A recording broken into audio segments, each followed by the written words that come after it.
Praise the Lord, friends. நேத்து போட்ட பாட்டு என்னன்னா வாசலண்டை நின்று ஆசையாய் தட்டும். இந்த பாட்டுல இருந்து நம்ம என்ன தெரிஞ்சுக்கிறோம்? ஆண்டவராகிய இயேசு கிறிஸ்து நம்முடைய இருதயத்தின் வாசல்ல வந்து நின்று கதவை தட்டுறாரு. நம்ம அவருடைய சத்தத்தை கேட்டு மனம் திரும்பி வாசக்கதவை திறந்தோம்னா அவர் நமக்குள்ள வந்து வாசம் பண்ணி நமக்கு சந்தோஷத்தையும் சமாதானத்தையும் தருவார்.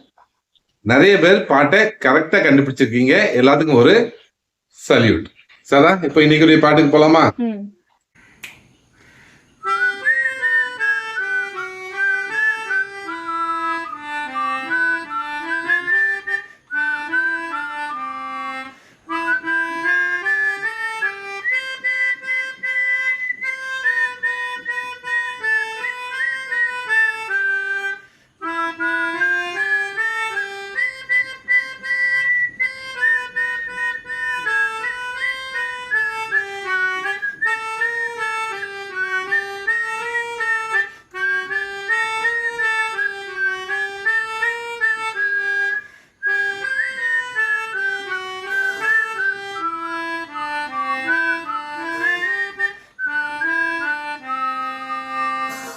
ரொம்ப சிம்பிள் பாட்டு தான், ஈஸியாக கண்டுபிடிச்சிடலாம். கண்டுபிடிச்சிட்டு கமெண்ட்ல மென்ஷன் பண்ணுங்க.